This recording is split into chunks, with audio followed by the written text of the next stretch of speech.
Ito na naman po si Omboh Nhette and welcome to my channel! Hayan, may bago tayo sa ating Lodi na si TAOS.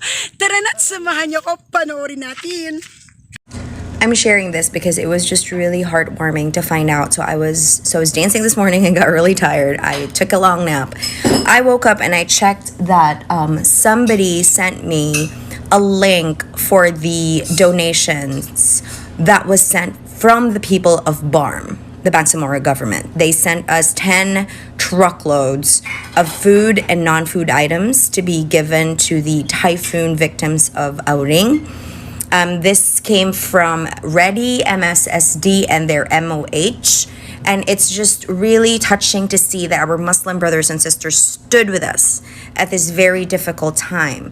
And they showed us, despite having their own struggles, despite having to face the pandemic, despite having to do the transition into their own government, I'm just really grateful for your support to CARAGA. Magkita-kita na tapuhon. Bye! Story time. Share ko lang to. As a Catholic woman, I grew up in a very Catholic household. However, it has become a personal advocacy of mine to stay close and stand with our Muslim brothers and sisters, even if Butuan City is not a predominantly Muslim city. Why? Because the Muslims that I do know and the Muslims that I do support and stand with are the most peaceful, loving, and kind people. There's a family that I know from back home in Butuan City that has been there for me in the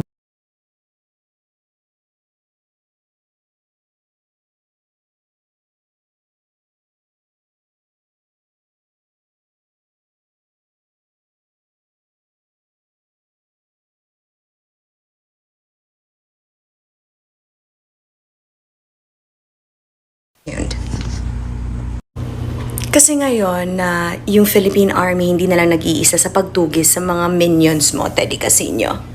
Now you say na pinapatay ang kapwa Pilipino. Well, you're terrorists, Teddy. You harbor them, you support them, you make them grow and nurture them. Na hindi mo nga sila mauwi sa mga pamilya nila, di ba? What do you do to the recruits that you have? Teddy, don't you asan? Ikaw lang naman yata yung mayaman, Teddy. Ikaw lang naman nagiging komportable. Sige nga, Teddy, asan sa mga promises mo ang hindi napako? Na hindi mo nga mauwi sa maayos na kabaong yung mga namamatay ng mga rebel warriors, di ba? Ano ginawa niyo kay Hope? Di ba? Tortured, sexually assaulted, killed, and now it was the army that returned her back to her family. Not you, Teddy. The thing is kasi I learned with President Duterte, he really does not promise so many things. He just really has it done. Kasi ganun siya magtrabaho. And it's actually very nice to know that since hindi naman siya na-oust, I mean, you can try but never actually did anything. Nag-iwan po pala siya ng mga projects na hindi pa siya bumababa, nag-iiwan na siya ng mga projects that will continue and will be completed up to, ang alam ko, 2025, tapos may 2030 pa. So,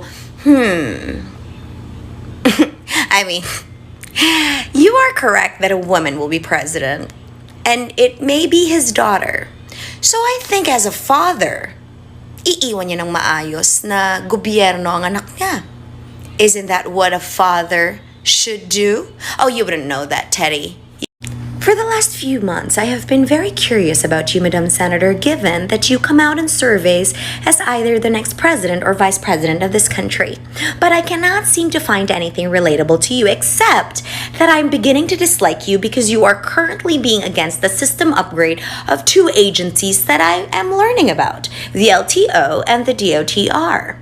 The program that you are being currently a negatron to is a system upgrade that will help the motoring public. It will come as no extra expense. It will come as an even better way to serve the Filipino people. And it is something that you're supposed to be supporting, not being against. And on top of that, All your arguments have been answered by Sec Artugade in one speech. So let me be clear, Madame Trapo. I am going to avoid you in everything that has to do with 2022. Just so we're clear. Oh, usapang bakuna na naman. May darating na sa Sunday, may reklamo pa rin. Tapos yung mga nagre-reklamo, hindi po kayo priority sa babakunahan, mga bes. Ang uunahin po ang mga health workers po na actual na may ginagawa at ambak sa pandemya na to dahil sila po ang ating mga bayani na tumutulong at nagtatrabaho para po mapuksa at matulungan ang kapwa Pilipino against sa pandemya. Alright. Bakit po ba tayo nahuhuli? Sige nga, kasi yan naman ang iniingay nyo. Di ba kayo lang din naman ang mga negatron? Kayo lang din naman talaga ang namumulitika sa mga Chinese vaccines na yan. And to think, kung tutuusin, sila na nga yung lumapit sa atin noong November at doon na dapat tayo nauna. Pero hindi Kasi sinisiraan nyo yung mga Chinese vaccines na kung tutuusin, yun naman din ang ginagamit ng mga nauuna na mga karatig bansa na kinocompare nyo sa atin. Diba? Ang tanga. Ganito lang po kasi yan kasimple. Kayong may ingay against sa bakuna. Kayo naman yung mga walang alam. Sinisiraan nyo ang mga bakuna na ibibigay natin sa mga frontliners natin, ng mga health workers na ang laki ng tulong sa bansa natin. Talagang klarong-klaro yun. Klarong-klaro na yung mga bansa nga po na gumagamit nito, wala po silang problema against sa mga bakuna na to. Pero kayo meron? Kayo talaga yung mga eksperto? Kayo yung mga doktor na nag-clear talaga ng mga bakunang ito? Mas kayo talaga yung iisipin, mas kayo talaga yung pakikinggan kaysa protektahan ng mga health workers. Sorry po but you don't matter compared to the real heroes of this country that have helped fellow Filipinos. Kaya please lang, stop being so entitled to your own opinions that do not make sense. At saka kung magpapaturok man kayo ng bakuna, sa mata nyo na, baka may maayos pa. The reason why I don't want to scroll my FYP anymore is because I hear shit like young, impressionable kids are being oppressed, that a large chunk of a certain influencer's audience is being oppressed. Which part of PAWOK, Ingrato, Gen Zs are oppressed here on TikTok? No, you're being taught a lesson. Okay? You are not oppressed if you are comfortable at home watching and swiping up on TikTok on a smartphone you didn't even buy yourself, and load or internet you didn't pay for yourself. The real people who are oppressed are those who are in CARAGA, in the mountains being lied to by the CPP and PANDF. The real people who are oppressed are those who can't even afford housing, who can't afford anything during the pandemic. The real people who are oppressed are those people that the government is currently helping and you are doing nothing about. So shut up about oppression because you don't know shit. So baby girl with thick lips, before you talk to me about oppression, think about this. First of all, have you seen yourself in the mirror? Because if anything, honey, what's oppressed is your skin. Number two, you don't believe in cancel culture, but your thoughts should be canceled. You need to grow up. You need to realize that life is only going to get harder if you are stupid. If you refuse to change, if you refuse to understand that everything isn't going to be rainbows and butterflies and shitting glitter off of your ass. Okay? So you want to talk about oppressed? Come to the poorest parts of this country and let's talk about oppression.